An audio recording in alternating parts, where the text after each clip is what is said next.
When I was an intern at Nickelodeon Studios, I would always used to view the cartoon before everybody else did, just to make sure if it was okay and that there were no flaws or anything that had happened. It was a new episode of The Fairly Odd Parents, and it was the one called Power Pals, Emotion Commotion. I had started the episode, and the episode seemed to be pretty good, no flaws whatsoever. So when I took it into the room for everybody else to see, I didn't expect anything to happen other than what I had seen. Boy, was I wrong. We went into the room and started the tape. I walked out for a few minutes because I was expecting a call from the manager. He wasn't there that day because he was at a meeting. He called and we talked about business for about half an hour. When I came back in, everybody looked at me. Some questionably and some angrily, and I didn't know what was going on.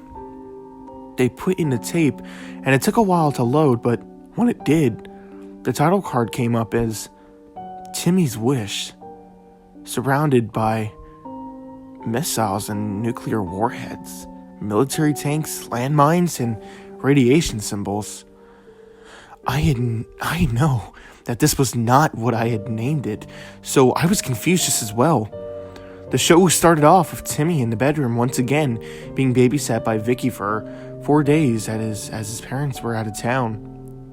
She had locked him in his own room, and the windows were shut tight. The door was barricaded, and there was nowhere to go. He was so bored, so much he was developing cabin fever, so Timmy just sat on his bed, talking to Cosmo and Wanda. I wish I had lots of video games, toys, and Chin comics, Timmy shouted.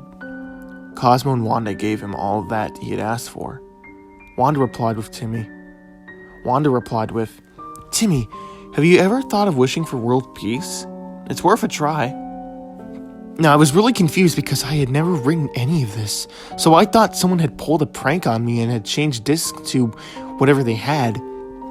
Anyway, Timmy replied, no, but I just thought of something.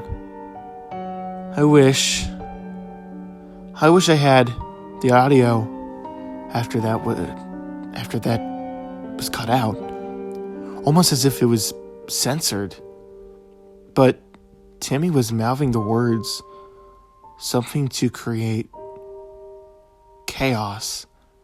And then there was the poof cloud, and Timmy had a bunch of knives in all various sizes. Thanks, he replied gratefully before he quickly fell asleep. Cosmo and Wanda were confused by what they had just granted and asked themselves, why would he need a box of knives? Then they fell into the fishbowl as goldfish and went to sleep. I was too confused by now to think at all, but I kept watching. The next scene showed Timmy suddenly waking up, jumping out the window, which was now open for some reason, but it looked like it was forced open, and it faded into darkness. A 2 hours later time card came up. He came back with a weird dark red liquid on his body, but it was too dark to see anything, including his face. The way we knew it was liquid is because there were drops around him trickling down his face and his body in tiny red streams.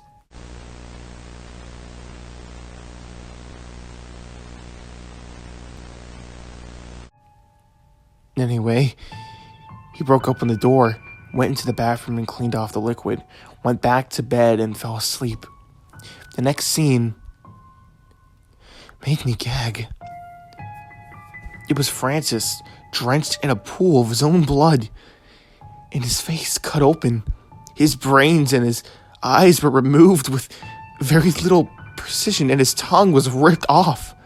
He had multiple bruises on his neck, leading us to the conclusion that he was choked to death. At first. But then we noticed on his stomach, his stomach was carved into a blood.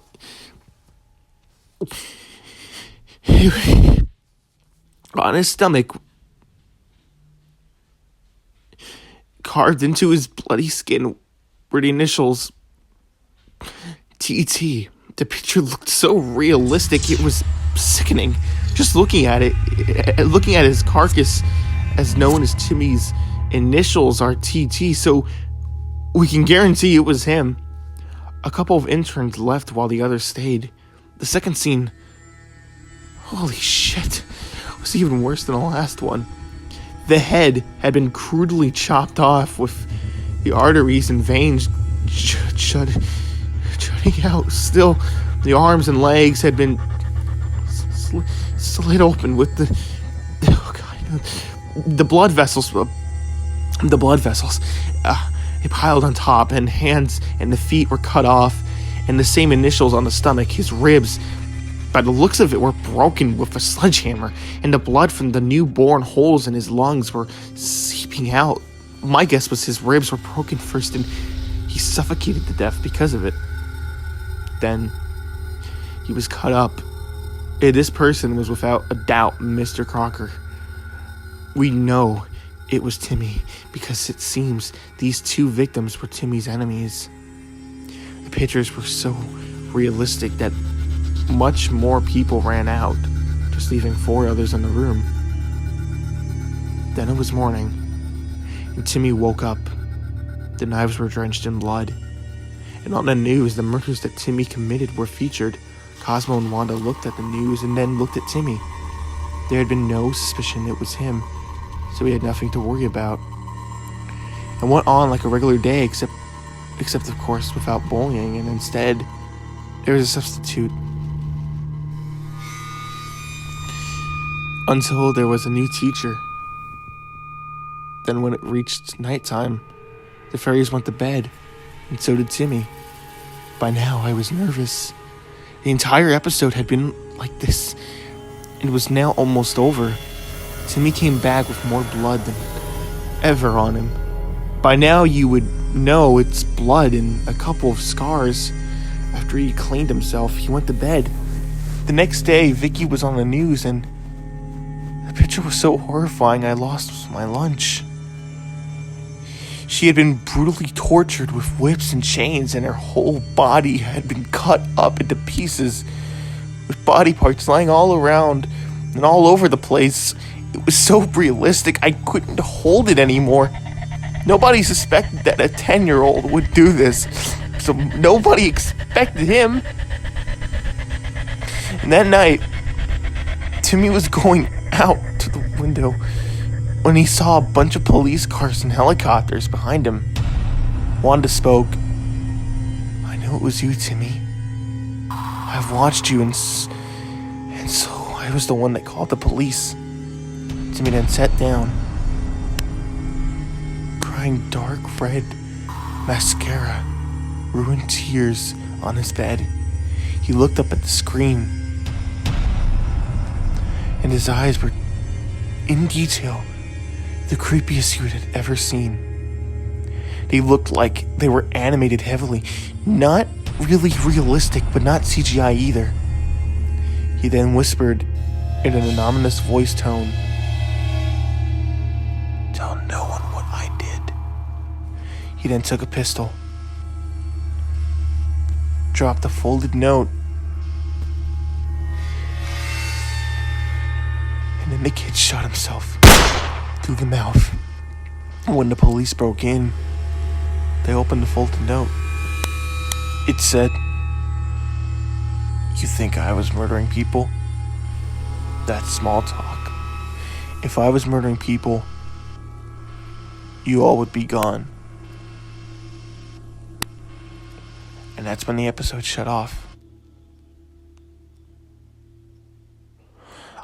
I went to grab the disc to see what it would look like. And it was my disc, but somehow was corrupted and thus was worthless. Still, I was able to see the disc rather than just seeing the episode again. But I don't know why it didn't corrupt the first time it was shown. The creepiest part was this was my disc. My name, my signature on it. Everything Then around the time the actual episode aired, I of course had to redo it. And it ran perfectly, no different than what I had watched originally. That episode will never be out of my mind. And we will never know what had happened or how it had happened. We will never know how it was corrupted or who corrupted it. And unfortunately, I don't have any photos or proof of the episode. But I'll always have that burning sensation of wondering who did corrupt the episode.